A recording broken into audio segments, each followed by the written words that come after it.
안녕하세요. 상군TV입니다. 이번 시간에는 PPT 문서 사전 작업에 대해서 알아보도록 하겠습니다. PPT 문서를 바로 열고 텍스트 도형 이미지 등을 삽입해서 편집한다고 하면 나중에 결국엔 계속 수정을 반복해야 되는 번거로움이 발생할 수밖에 없습니다. 그래서 애초에 문서 작성 절차에 따라서 먼저 사전 조사를 하고 그것들을 정리한 다음에 PPT 문서를 작성을 하는 것이 오히려 시간을 단축할 수가 있죠. 그래서 PPT 문서 작성 절차, 그리고 메모장 초안으로 PPT 문서 작성하는 법, 텍스트 도형 이미지를 배치하기에 좋은 사진 촬영 구도처럼 3분할 안내선 설정까지 함께 알아보도록 하겠습니다. 잠시 후에 시작하겠습니다. PPT 문서 사전 작업, PPT 문서 작성 절차를 먼저 알아보도록 하죠. 자, PPT 문서 작성 절차, 사람마다 다르겠지만 자료 검색을 한 다음에 스토리보드를 작성합니다. 이 스토리보드 작성을 할 때 윈도우 메모장을 이용한다거나 아니면 노트를 이용하면 되겠죠. 그리고 나서 도해 도표 작업을 하는데 이 도해 도표 작업은 어려운 내용이 아니고요. 하얀색 도화지 위에다가 그림을 그리라는 거예요. 그래서 텍스트 도형 이미지를 어떻게 배치를 할지 미리 생각을 해 두는 거죠. 자, 그런 다음에 PPT 작성을 합니다. PPT 작성을 할 때 텍스트 같은 경우는 이 세 가지를 주의해서 작성을 하시면 좋습니다. 각 장표마다 중심 제목으로 타이틀을 당연히 작성해야겠고요. 키워드를 추출해서 작성하면 훨씬 깔끔한 문서가 가능합니다. 그리고 PPT 작성을 할 때 장황하게 서술형 어미 넣지 말고요. 그리고 은는이가 와, 과, 을르에게 뭐 이런 조사는 생략하시고 함축적인 단어를 사용하시는 게 좋습니다. 자, 그런 다음에 PPT 작성이 끝난 다음에 리허설을 하고 발표를 하면 되겠죠. 자, 발표를 할 때는 이 PPT 작성한 것에 대한 대본을 이용을 해서 발표를 하는 것이 좋습니다. 자, 보통은 이 과정들을 생략을 하고 넘어가기 때문에 여기에서 시간을 많이 잡아먹게 됩니다. 귀찮더라도 이 작업을 진행을 하고 나서 PPT 작성을 하게 되면 이것이 좀 더 시간을 절약할 수 있는 방법이 될 수가 있습니다. 자, 두 번째, 메모장 초안으로 PPT 문서 작성하는 법을 알아보도록 하겠습니다. 윈도우 R을 눌러서 이렇게 윈도우 실행창을 불러오고요. 여기에 노트패드라고 적은 다음에 확인을 눌러줍니다.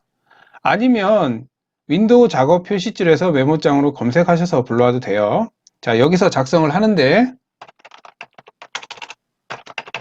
PPT 문서 사전 작업, 그리고 여기서 엔터. 자, 그런 다음에 탭을 눌러줍니다. 그리고 PPT 문서 작성 절차. 자, 엔터. 그 다음에 탭. 초안으로 PPT 문서 작성. 자, 엔터. 탭을 눌러줍니다. 그리고 사진 촬영 구도처럼 3분할 안내선 설정. 자, 이런 다음에 엔터를 두 번을 눌러줘요. 그리고 나서 작성을 하는 거죠. 자, 이렇게 작성을 하게 되면 이 첫 번째, 이 부분이 첫 번째 슬라이드가 되겠고요. 이 부분이 두 번째 슬라이드, 여기가 세 번째 슬라이드, 여기가 네 번째 슬라이드가 되는 거죠. 자, 엔터와 탭으로 해서 해당 슬라이드를 설정을 해주는 거예요. 네, 저장을 할 때 어떻게 저장을 하냐면 파일로 가셔서 다른 이름으로 저장으로 가십니다. 자, 다른 이름으로 저장이 나오면 여기에다 어떻게 저장을 하느냐, 파일 형식이 중요해요. 파일 형식을 갖다가 모든 파일로 바꿔주시고요. 이 인코딩 부분을 갖다가 클릭하셔서 UTF-16LE로 바꿔줍니다. 그리고 파일 이름을 정해줘야겠죠. 사전 문서 작업이라고 저장해 주도록 하겠습니다. 자, 이 상태에서 저장을 누르시면 돼요. 자, 이렇게 파일이 생성이 된 것을 확인할 수가 있죠. 작성한 메모장 파일을 PPT에 불러오는 방법은 두 가지가 있어요. 파일에 가셔서 열기로 들어갑니다. 여기서 EPC 더블 클릭을 하게 되면 열기가 나오는데 바탕화면, 그리고 여기 파일 형식을 갖다가 모든 파일로 바꿔주시고요. 해당 txt 파일을 선택을 한 다음에 열기를 눌러줍니다. 자, 이렇게 해당 내용이 각각의 슬라이드로 불러와진 것을 확인할 수가 있고요. 자, 또 다른 방법으로는 이 해당 파일을 갖다가 드래그 앤 드랍을 하는데 PPT의 리본 메뉴로 드랍을 해줍니다. 이렇게 하게 되면 똑같이 해당 내용들이 불러와지는 것을 확인할 수가 있습니다. 마지막으로 사진 촬영 구도처럼 3분할 안내선 설정하는 법을 알아보도록 하겠습니다.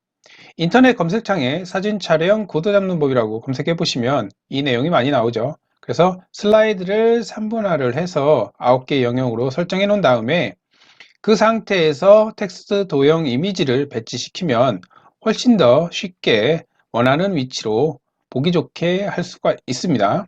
자, 바로 가보도록 하죠. 자, 먼저 보기 탭으로 가셔서 눈금자와 안내선을 표시해 주겠습니다.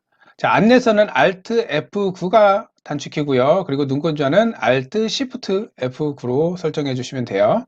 자, 그리고 나서 세로 안내선에 마우스 커서를 갖다 대면 이렇게 변해요. 이 상태에서 마우스 우클릭해서 세로 안내선 추가를 합니다. 자, 마찬가지로 가로 안내선도 이 상태에서 마우스 우클릭해서 가로 안내선 추가를 눌러줍니다. 자, 그리고 이 세로 안내선을 갖다가 이동을 시키는데 왼편으로 해서 5.60 이 지점에다가 놓고요. 다시 반대편으로 해서 똑같이 5.60으로 해당 내용을 넣습니다. 자, 그리고 가로 안내선을 하나 클릭을 해서 위로 올라가신데 이번에는 3.20 그리고 마찬가지로 가로 안내선을 갖다가 밑으로 내려주시는데 이 부분도 마찬가지로 3.20으로 맞춰주시면 이렇게 9개 영역으로 해서 16대 9 화면에 3분할 안내선이 설정된 것을 확인할 수가 있어요. 자, 그래서 이미지를 하나 불러와 보도록 하죠. 자, 이 이미지를 16대 9로 맞춰 보도록 하겠습니다. 자르기로 가셔서 가로 세로 비율 16대 9로 맞춰 주시고요. 자, 이 상태에서 ESC 키를 불러온 다음에 자, 먼저 좌측을 먼저 맞춰 주시고 크기 조절점으로 해서 해당 내용을 맞추도록 하겠습니다. 자, 지금 보시면 이렇게 안내선이 이렇게 있잖아요. 그래서 이 만나는 지점을 교차점이라고 하는데 이 교차점에 맞춰서 해당 이미지가 이렇게 있으니까 좀 더 안정적으로 보일 수가 있죠. 이게 되게 중요한 내용입니다. 그래서 이렇게 안내선을 설정한 다음에 이미지, 텍스트, 도형 등을 배치시키면 이 내용으로 해서 배치시키면 크게 벗어날 일이 없을 거라고 생각이 드네요. 자, 지금까지 여러 가지를 알아봤는데요. 사전 작업을 할 때 PPT 문서 작성 절차와 그리고 메모장 초안으로 PPT 문서 작성, 사진 촬영 구도처럼 3분할 안내선 설정하는 법까지 진행을 해봤습니다. 지금까지 상군TV였습니다. 감사합니다.